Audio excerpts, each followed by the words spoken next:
Bonjour à tous et bienvenue. Est-ce que le football français vivrait une véritable révolution?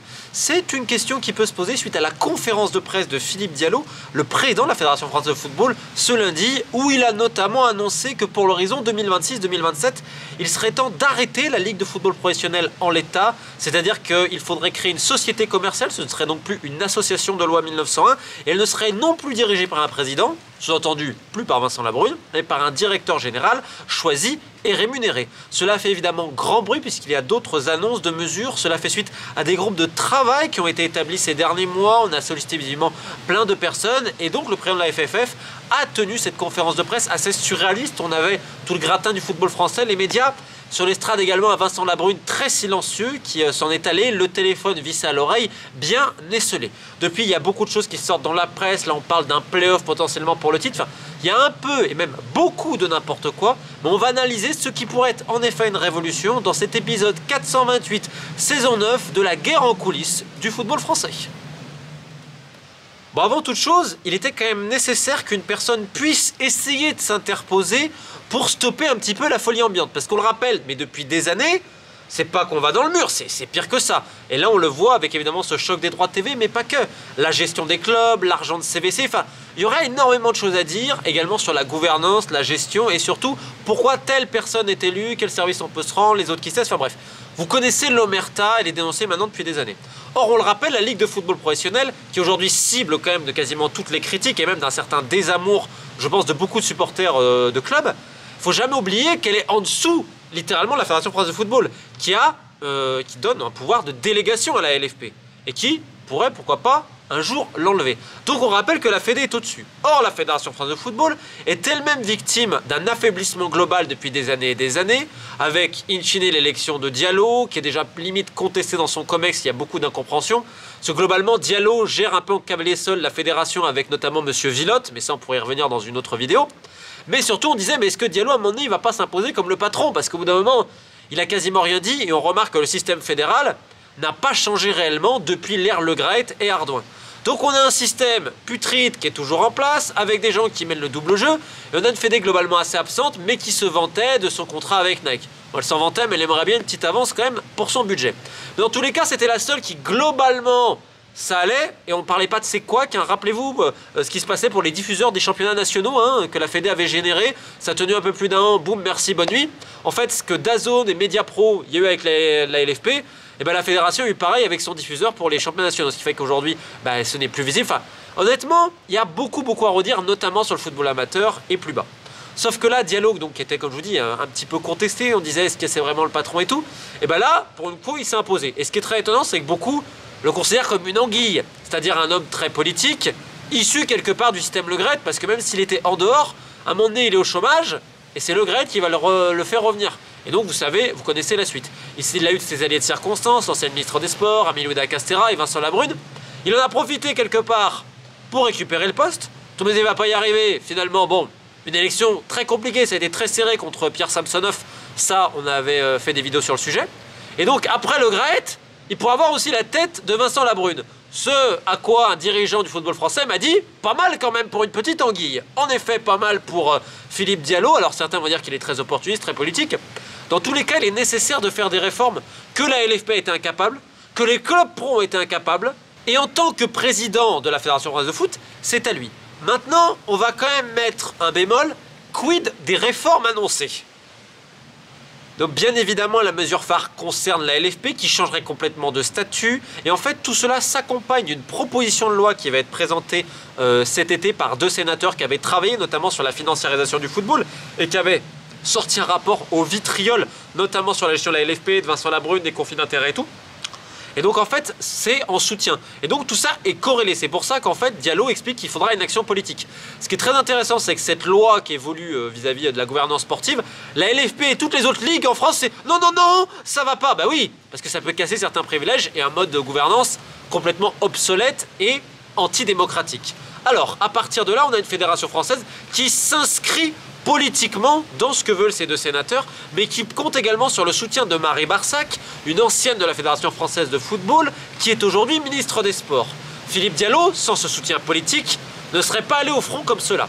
Même si on le répète, depuis un moment, le torchon brûle avec Vincent Labrune en coulisses. Alors les deux ne se parlent pas forcément. Certains se reprochent de ne pas avoir bénéficié d'un soutien plus médiatique, plus marqué lors des élections de chacun d'entre eux.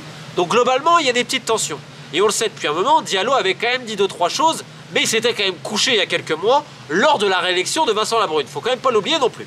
Maintenant, vous allez me dire, il a été président élu, à l'époque il était président intérimaire, et donc il propose ce changement, sachant qu'il y a souvent eu des tensions entre la Ligue et la Fédération, parce que on veut tous contrôler le football professionnel. La Fédération, elle vous dit oui, c'est le foot amateur, mais ce qu'elle veut, c'est surtout le foot pro et l'équipe de France. Alors l'équipe de France, en effet, c'est propriété de la Fédé, sauf que le foot pro, bah, littéralement, c'est la Ligue de football professionnel. Là, c'est de faire changer complètement son statut, que ça devienne donc une société commerciale, un peu comme LFP Média aujourd'hui, avec un directeur général. Directeur général que LFP Média a récemment nommé à des conditions salariales délirantes, je crois que c'est 600 000 euros par an avec des primes de 500 000 euros. Enfin, c'est la crise, mais pas pour tout le monde, visiblement, dans le football français. Et donc, c'est exit le président. Ce qui me fait rire, c'est qu'on apprend que Vincent Labrune verrait ça d'un bon oeil, hein, parce qu'il est fatigué de toutes les critiques, etc. et tout. C'est pour ça, évidemment, qu'il a tout fait pour sa réélection et tout. Maintenant, aujourd'hui, il est fatigué, presque il abandonnerait le pouvoir. C'est quand même beau ce qu'on peut lire ici et là. Alors, on ne dit pas qu'il n'est pas usé. On peut comprendre, mais au bout d'un moment, t'es usé par tes propres décisions et celle aussi de tout ton clan qui t'a fait élire. Parce que si le football français en est là, c'est avant tout à cause des présidents. Je parle au niveau professionnel, bien évidemment. Donc il y aurait ce changement vis-à-vis de la Ligue, et surtout en fait on enlèverait des missions de la Ligue, ces missions dites régaliennes comme la DNCG, qui passeraient sous le giron fédéral. Et là on arrive sur le premier problème. La DNCG, on l'a dit, on l'a répété, il y a un énorme problème. Déjà elle n'est pas indépendante. Comment voulez-vous que cet organe soit indépendant alors qu'il était sous le giron de la Ligue? Or la Ligue c'est globalement, vous avez qui au conversion? Vous avez les clubs. Donc si c'était réellement indépendant, ce ne serait ni rattaché à la LFP, ni à la Fédération Française de Football. Et là, on veut que la DNCG professionnelle repasse dans le giron fédéral. Or, la DNCG fédérale, qui s'occupe de la N2, du N3, de certains clubs nationaux 1, du foot féminin et du futsal, déjà, il y a un sous-effectif, ils sont 3 ou 4, il y a un peu plus de personnes en appel.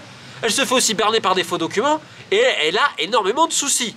Donc, c'est pas tellement rassurant non plus, parce que, on va dire, les missions régaliennes de la Ligue étaient globalement un peu mieux gérées que la Fédération Française de Football, parce qu'il y a tellement, excusez-moi, mais des gens pas compétents à certains postes à la FFF, que c'en est presque ubuesque. Donc à partir de là, on n'aura toujours pas d'indépendance de la DNCG parce qu'elle sera toujours dans le système footballistique. Et surtout, il faut une réforme complète de la DNCG parce que c'est à cause de son manque de contrôle justement que beaucoup de nos clubs ont périclité. Ensuite, on parle d'une potentielle limite salariale. Alors pourquoi pas, ça pourrait être intéressant parce qu'en effet, il y a un gros souci. On s'inspire peut-être un petit peu de l'Espagne. Après, c'est inspiré de la Première Ligue pour le modèle de cette société, mais on y reviendra un petit peu après. On dit que la multipropriété, bon, peut-être, on pourra en reparler. Bon, en tout cas, le reste est assez flou, hein, ce qui est un peu normal, hein, c'est le début d'un nouveau projet qui ne serait pas effectif avant 2026-2027 dans l'idéal et qui est corrélé à une proposition de loi qui doit passer et est approuvée. Donc il y a encore énormément d'étapes. Mais là où je voulais revenir sur toutes ces influences, c'est on a entendu ce modèle Première Ligue. Et là on arrive sur le souci et sur une contradiction. Philippe Diallo dit, et en effet il a raison, qu'il est temps d'intervenir sur les droits TV et de faire en sorte que ceux qui n'ont rien ont au moins quelque chose. Alors à ce compte-là, pourquoi créer un modèle Première Ligue ? C'est-à-dire surtout pour les clubs de Ligue 1 et donc sauver la Ligue 1 en priorité. Et les clubs de Ligue 2, bon en gros, ils peuvent aller se faire bananer ailleurs. Je veux dire, la Première Ligue en Angleterre, déjà c'était une autre époque, c'était début des années 90, si je dis pas de bêtises. Et tu as toujours eu un championship, donc la deuxième division anglaise, qui était attractif financièrement, de par les revenus qu'elle était capable de générer et les audiences qu'elle était capable de faire à la télé. Je rappelle qu'en Angleterre, aujourd'hui, les matchs jusqu'à la 5e division sont diffusés. Donc c'est un modèle économique complètement différent. Or là, si tu fais que la Première Ligue, donc en française, ça veut dire que tu vas uniquement faire avec les clubs de Ligue 1, au détriment des autres. Donc c'est en contradiction avec les déclarations de Diallo sur le fait que ceux qui n'ont pas grand-chose, ils doivent avoir un truc. Et on va aller plus loin, parce que il ne l'a pas cité dans cette conférence de presse, mais on a vu aussi beaucoup sur la L3, ce fameux troisième échelon français. Or les premières réformes qui étaient voulues par Diallo, c'était des poules géographiques de 10, de 9 ou 10 je crois. En gros, vous avez vos matchs, et ensuite les 5 premiers de chaque groupe s'affrontent en play-off et les 5 derniers en play-down. Mais en fait, il n'y a que 2 clubs qui ont voté pour. Il y avait Le Mans, Thierry Gomez et un autre, parce que les autres l'ont dit, mais en gros Philippe, t'es bien gentil. Mais moi, mes sponsors, en gros, ils ont 9 matchs à domicile assurés, et après, ils savent pas si on va jouer les play-offs de montée ou de descente. Donc il y en a la plupart, ils vont vouloir s'engager sur 9 matchs. Donc en fait, c'est un trou encore pour budgétaire. Donc en fait, c'était très mal planifié et tout. Donc on part maintenant sur un autre modèle de la Ligue 3, ça a été validé avec plein de play-offs de partout et tout. Sauf qu'en fait, ok, on annonce la L3, mais quel modèle économique en fait? Parce que le souci du National 1, c'est le modèle économique. C'est pas tellement le modèle sportif, les relégations, les montées, non. C'est le modèle économique, c'est la rétribution, notamment des droits TV, qui aujourd'hui sont inexistants. Est-ce qu'on fait une pyramide, est-ce qu'on fait un ruissellement? Parce que forcément, s'il n'y a rien pour les pros, il y aura de moins en moins pour les autres. Je veux dire, il faut repenser le modèle économique. Or, à aucun moment, on a ce modèle économique-là dans la nouvelle L3.